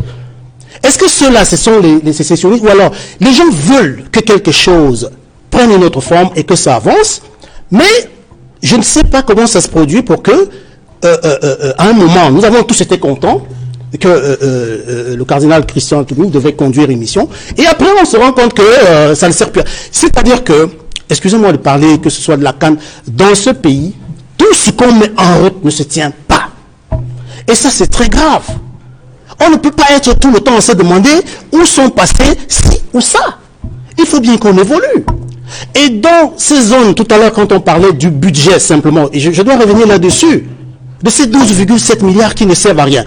Au-delà même du fait, comme disait tout à l'heure M. Mika, si ça a servi à quelque chose, mais qu'on nous rende compte, qu'on dise aux Camerounais que les 12,7 milliards, ce que moi je sais, c'est qu'il y a eu 60 000 et quelques personnes qui ont reçu, j'ai dit, quelques graines de riz. Ça, c'est une goutte d'eau dans la mer. Mais rendez donc compte. Si vous dites que ça a servi, rendez compte. N'attendez même pas que nous serons sur un plateau de télévision pour pouvoir expliquer certaines choses. Il faut rendre compte. Et c'est justement ce que nous, à Agir, et nous sommes les alliés du MRC, on ne le cache pas, que nous voulons. Il faut rendre compte au peuple. Les populations ont besoin de savoir. Ces gens qu'on appelle, à qui on veut donner quelques denrées alimentaires, vous avez dit, c'est passé sur la CRTV. Moi, j'ai pas vu. Mais et sur d'autres chaînes de télévision. Qu'est-ce qui dit que ce n'était pas un enfumage une fois de plus? Il faut rendre compte pour que tout le monde détient un document pour dire voilà ce qui s'est passé avec preuve à l'appui. Aussi simple que ça. Monsieur Mika, Monsieur Noufélé, je vais dire une chose. Quand on parle des 105 milliards des Nations Unies, j'ai entendu un panéliste dire que bon, c'est trop. Non, c'est pas trop. C'est pas trop, il faut arrêter. Parce que, voyez-vous, le patronat camerounais fait état de ce que depuis le déclenchement de cette crise, 460 millions de dollars, ont été chiffrés en termes de pertes. Parce que vous allez les faire, vous allez distribuer des grains de riz, c'est pas de ça qu'ils ont besoin. Ils ont besoin de reprendre les activités comme avant. Et une perte sèche économique d'ailleurs de 460 millions de dollars, donc presque près de 250 milliards de francs CFA. Et puis la CDC, qui est le deuxième employeur après l'État, a perdu 53 millions de dollars. Et le patron, on a entendu le directeur général de la CDC dit que pour relancer, il faut 43 millions de dollars. C'est-à-dire qu'il faut environ, comment je peux dire, c'est près de 25 milliards de francs CFA. Alors donc vous comprenez que la situation est insoutenable. Ils veulent rentrer chez eux. Et je vais dire une chose, la radicalisation de la crise est le fait de l'autisme de ceux qui nous gouvernent. Si on avait entamé un débat sur le fédéralisme, ces sécessionnistes auraient été fortement minoritaires. Le SDF a voulu le faire à l'Assemblée nationale, il veut dire au Parlement, vous l'avez refusé. Nos députés sont allés jusqu'à bloquer le Parlement pour vous faire comprendre que, mais attention, on est en train d'aller dans le trou noir. Ça n'a rien dit à ceux qui nous gouvernent. Ils sont restés fidèles à leur autisme. Mais alors, une fois de plus, M. Meka, assumez. Le mécanisme... Assumez, c'est simple. Assumez ce passif. Je vais dire, je n'ai pas dit sur ce plateau que 107 milliards, c'est trop. J'ai dit c'est disproportionné. Ça veut dire que si on avait des besoins pour un pays à assumer, mettre 107 milliards sur un poste, alors qu'il y a des besoins ailleurs, par rapport comme la décentralisation, je dis c'est disproportionné. Je n'ai pas dit trop. J'ai dit disproportionné. André Luther, oui. En tout cas, moi, je prends de façon globale. Monsieur le maire, André Luther, le GIC a perdu, le GIC a dit que les pertes économiques, c'est disproportionné. Messieurs, je vous en prie, André Luther, regarde les statistiques qui sont données concernant l'impact social, l'impact économique, l'impact humanitaire de la crise anglophone. Vous avez évoqué tout à l'heure les actions gouvernementales mises en place pour pouvoir répondre à des besoins précis qui ont été formulés depuis le début de la crise, mais à l'observation, la situation ne s'améliore pas sur le terrain. Le chef de l'État lui-même l'a dit, s'adressant aux entrepreneurs de guerre qui ne vont pas répondre à son appel de cesser le feu, qui vont rencontrer la détermination des forces de sécurité, mais cependant, il y a la situation humanitaire des populations qui est préoccupante à l'heure actuelle. Que faut-il faire, selon vous, au niveau du gouvernement, afin de pouvoir prendre en compte ces problèmes des populations? Bon, je vais aller au ras des pâquerettes de façon élémentaire pour que ceux qui sont des politiques me comprennent. Qui demande le dialogue inclusif? Qui? La qualité de la personne qui demande. Tous les Camerounais. Est-ce que ceux qui sont les acteurs? Je vous en prie, permettez-moi de développer. Est-ce que ceux qui sont les acteurs, qui sont en brousse, qui ont pénétré en brousse, en rébellion, est-ce qu'ils demandent le dialogue inclusif? On ne peut pas. On ne peut pas. C'est pour ça que je demandais s'il y avait un mandant. Parce que s'il y avait un mandant, on aurait pu comprendre. On ne peut pas. Monsieur Meka. Je vous en prie, Jean-Robert, permettez qu'il aille jusqu'au bout. Non. André Luther, allez-y. Donc, je suis en train de dire qu'il peut y arriver que des gens puissent demander le dialogue et qu'ils ne se tiennent pas dès lors que ceux qui sont même des acteurs sur le champ ne demandent pas un dialogue.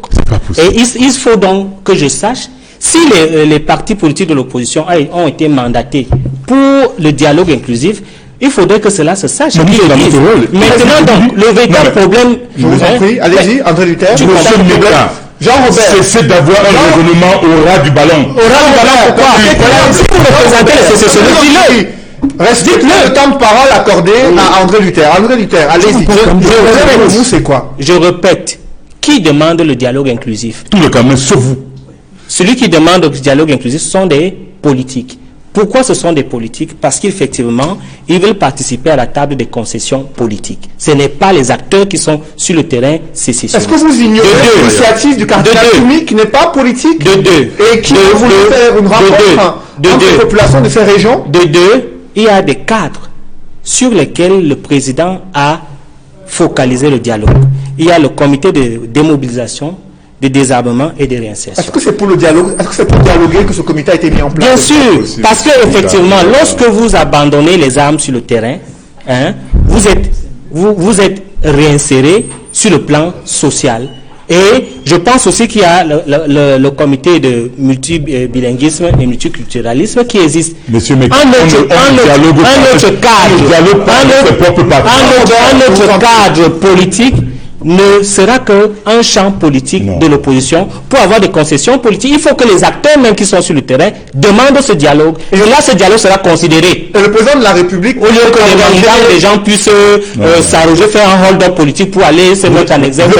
Monsieur Jean-Robert et André Luther, le président de la République s'est engagé à accélérer la décentralisation pour répondre à ces préoccupations des populations venant des régions du nord-ouest et du sud-ouest. Et en pleine session parlementaire, un projet de loi relatif à la répartition des conseillers régionaux à travers le triangle national est en examen au Parlement et il suscite une vive réaction au sein de la classe politique et celle des experts des questions de décentralisation, une fronde contre cette initiative du gouvernement qui laisse entrevoir l'organisation des élections régionales cette année 2019. Avec vous, Jean-Robert Wafo, vous êtes adjoint au maire, conseiller municipal, vous suivez de près les questions de décentralisation. Pourquoi ce projet de loi qui évoque la clé de répartition des conseillers régionaux suscite autant une levée de bouclier au sein de la classe politique? La levée de bouclier est justifiée. Parce que, voyez-vous, organiser les élections régionales, alors que le mandat des conseillers municipaux est en fin de mandat, est presque achevé, je dis que cela participe, n'est-ce pas, du banditisme politique. Parce qu'une fois de plus, c'est ce qu'on nous sert. Ils vont évoquer, n'est-ce pas, la légitimité, non, la légalité, mais que vaut la légalité devant la légitimité en matière politique? Une fois de plus, ils nous resservent cette irrationalité politique, comme lors des précédentes élections sénatoriales. De quoi ont-ils peur, puisqu'ils disent qu'ils ont eu 71%? De quoi ont-ils peur, puisqu'ils estiment qu'ils sont totalement majoritaires sur l'ensemble du territoire? Non. Écoutez, il y a ce qu'on appelle quand même la rationalité républicaine. Pourquoi veulent-ils à tout prix que les conseillers municipaux, en fin de mandat, puissent élire des conseillers régionaux qui vont commencer leur mandat? Parce que il est fort probable que quand les conseillers régionaux vont commencer leur mandat, que les conseillers municipaux qui les ont élus ne soient plus en fonction. Alors, mais ils rendent compte donc à qui? Ça, c'est la première chose. La deuxième chose, c'est quoi? C'est que le SDF a tenu, n'est-ce pas, un comité exécutif national le week-end passé. Et dans nos résolutions, nous sommes clairs. C'est-à-dire que nous ne participerons pas à ces régionales tant qu'il n'y a pas de cessez-le-feu dans les deux régions du nord-ouest et du sud-ouest. Et c'est tout à fait normal. Parce qu'on a vu lors des sénatoriales, lors de la présidentielle, tout un premier ministre allait voter, n'est-ce pas, du côté de Bamenda. Alors justement, il a été incapable d'aller dans son Bengu. Et puis de toi, il faut savoir une chose. Quand on regarde, n'est-ce pas, cette loi, bon, on nous fait comprendre que le président de la République, on nous fait comprendre qu'il y a deux sous-collèges électoraux. Il y a le collège électoral de conseillers municipaux qui vont élire 70 conseillers régionaux. Et un autre collège électoral, n'est-ce pas, constitué de chefs traditionnels qui vont élire 20. Bon, monsieur Comtiente a fait, n'est-ce pas, une excellente contribution là-dessus. Il va vous dire, mais une chose est sûre, c'est quoi? Donc, ce qui est curieux, c'est quoi? C'est qu'en l'état actuel de cette loi, il est question que ce soit le président de la République qui, après, fasse des circonscriptions spéciales. C'est incroyable. Une fois de plus, comme au sénatoriat, comme la loi portant sénatoriat, c'est le président de la République qui seul décide. Il dit, je nomme 30 sénateurs. Maintenant, c'est le président de la République, si cette loi passe... Permettez maintenant qu'on puisse avoir d'autres réactions sur le même sujet. Barthélémy, comme tu as dit, sur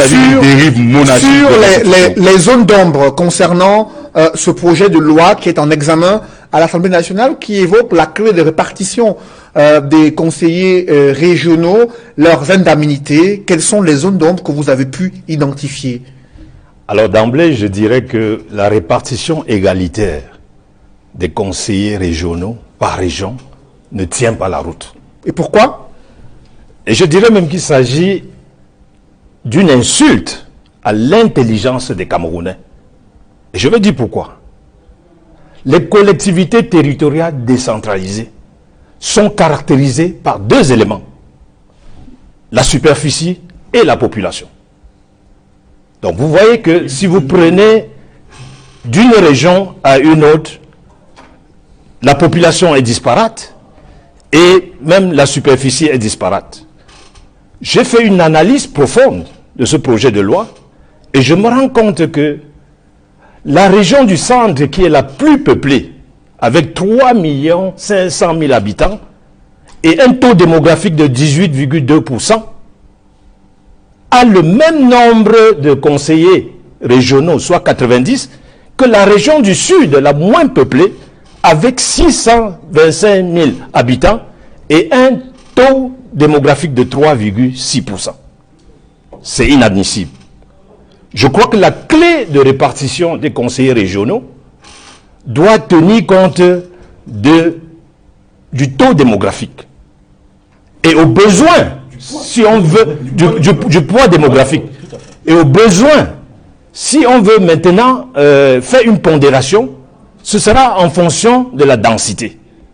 Quel problème ça va poser dans les mécanismes de fonctionnement des conseils régionaux, si jamais ils sont maintenus tels quels? Ah, mais moi je pense que si vraiment cette loi est votée en l'état, on crée là déjà un problème. C'est une source de problème.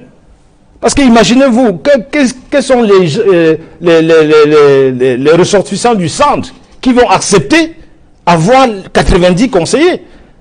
Ici, l'élaboration de cette loi, on a fait comme si la commune ou la région, qui sont des collectivités territoriales, étaient assimilées au Sénat. Le Sénat n'est pas une collectivité territoriale. C'est pour ça que vous voyez, au niveau du Sénat, il y a une représentativité de 10 sénateurs par région. Là, ça tient la route. Mais maintenant, à ce niveau, comment voulez-vous créer une telle injustice? Et en analysant, je me suis rendu compte que les gens chargés de l'élaboration de ces textes ont pris de bonnes hypothèses. Ils ont admis que chaque conseiller, chaque commune doit être représentée au conseil régional par au moins un conseiller municipal. Et ils ont pris la région la plus peuplée, qui est le centre. On se rend compte curieusement que le nombre 70 ne sort pas d'un chapeau. Il part du fait que dans la région du centre, il y a 70 communes. Et quand vous allez plus loin, le nombre 20 ne sort pas d'un chapeau. Il part du fait que la région du centre a 10 départements. Et ceux qui ont élaboré ce texte ont pris comme hypothèse que chaque département doit être représenté par 2 chefs traditionnels. Donc je crois qu'il faut maintenant partir de cette base comme le seuil supérieur et maintenant ajouter des critères objectifs tels que le poids démographique pour définir les nombres de conseillers des autres régions. Et cet exercice fait, on en arrive à un total de conseillers de 546 au lieu de 900. Et dans les 546, vous aurez donc 430 délégués des départements et 116 représentants des chefs traditionnels. Donc, en clair, en prenant en compte le poids démographique, on a une réduction du nombre total des conseillers régionaux à travers le triangle national, puisque le gouvernement tablait sur 900 conseillers régionaux. Oui. Et là, lorsqu'on modifie ces hypothèses de calcul sur la base du poids démographique, vous dites qu'on est à près de 500. 546. Et si maintenant vous mettez le poids de la superficie pour pondérer, on sera à 602. Parce que quand vous pondérez par la population, une région comme l'Est, qui est dans la répartition initiale à 41, va se retrouver à 51. Que faut-il faire maintenant, alors que ce projet de loi est en examen à l'Assemblée nationale? Mais en ce moment, les députés doivent faire preuve. Ne pas se montrer tout simplement qu'ils sont les complices de l'exécutif. Parce que s'ils le font même à l'Assemblée, j'ai peur qu'au niveau du Sénat, il y ait un recalage. Parce que c'est inadmissible. Dans aucun pays du monde, cette répartition égalitaire n'existe. En France, la région d'Île-de-France a 308 conseillers territoriaux. L'Aquitaine en a 240. L'Alsace en a 147. Donc vous voyez que ce sera quelque chose d'unique au Cameroun. Et ça ne peut créer qu'un désordre. Et voyez-vous, 900 conseillers régionaux, si vous prenez chaque session à 1 million de francs par conseiller régional, ça fait pour une session 900 millions de francs. Donc pour 4 sessions annuelles, ça fait encore des dépenses de 3,6 milliards de francs. C'est là où on n'est pas d'accord. Rien que pour les frais de session. Rien que pour les frais de session. Dans un pays où les communes ont du mal à fonctionner. Dans un pays où les communes ont du mal à convoquer 4 sessions annuelles à cause de la tension des trésoreries. Alors justement, un mot, Olivier Coca, sur ce projet de loi qui est en examen à l'Assemblée nationale et dont le MRC boycotte également ces élections si elles venaient à être convoquées cette année 2019 avant les législatives et les municipales. Moi, je pense que, pour qu'on ne dise pas tous la même chose, les députés à l'Assemblée nationale doivent, pour une fois, montrer au peuple camerounais qu'ils sont là pour le peuple.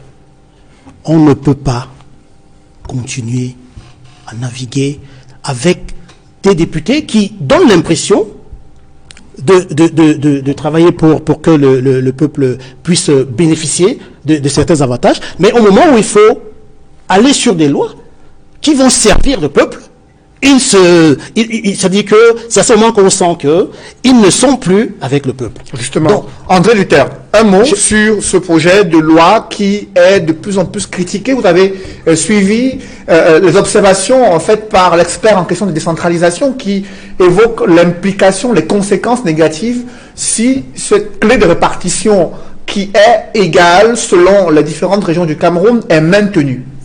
Oui, toute science est idéologique. Et on nous a appris que la science est idéologique. Moi, je ne voudrais pas valider les théories ethnofascistes ici, puisque nous sommes là dans la théorie du nombre. C'est-à-dire que ceux qui sont plus peuplés, c'est eux qui devraient avoir le plus grand nombre de conseillers régionaux. Encore qu'il faut savoir s'il s'agit véritablement de la loi de l'autochtonie, parce qu'il faudrait même décompter ceux qui sont autochtones dans les régions. Cela veut dire quoi? Cela veut dire qu'il est sur la loi du nombre. Et la loi du nombre fera en sorte qu'il y ait une région majeure et des régions mineures. Et on peut aller... Cela existe déjà avec, dans le cadre des communes on peut même aussi pousser loin. Ça veut dire qu'il y a des communes majeures et mineures. La région du centre a 70 communes d'arrondissement et 10 départements. Permettez à André Luther d'aller jusqu'au bout, Jean-Robert. Jean-Robert, permettez à André Luther d'aller jusqu'au bout. André Luther, un mot, allez-y. Je vais reprendre. Je ne viendrai pas valider ici les théories ethnofascistes sur la loi du nombre des populations dans les villes. Parce que cela va imposer les régions majeures et les régions mineures. Encore que, s'il faudrait aller dans la profondeur, il faudrait décompter effectivement la capacité des autochtones dans les régions. Parce qu'en fait, il s'agit là d'autochtonie. Et on peut même aller encore plus loin, à pousser, à savoir la loi, n'est-ce pas, des ressources naturelles. Quelle est la région qui pèse en termes de ressources naturelles pour avoir un poids dans la décentralisation? Merci. C'est pour dire quoi? C'est pour dire que toutes les régions se valent. Il ne faudrait pas qu'on trouve que, parce que telle région est peuplée, où il y a beaucoup plus de ressortissants, il faudrait que telle soit supérieure. Ça va amener... Merci André Luther. Mesdames, messieurs, c'est la fin de cette émission. Merci de l'avoir suivi. Merci à vous, Jean-Robert Wafo, d'être venu sur ce plateau. Merci également... Merci à Olivier Ekoka d'être venu également. Merci à vous, André Luther. Et également à vous, Barthélémy Komchwente et Edmond Kamga. Mesdames, messieurs, merci de nous avoir suivis. Merci de rester sur Equinox Télévision.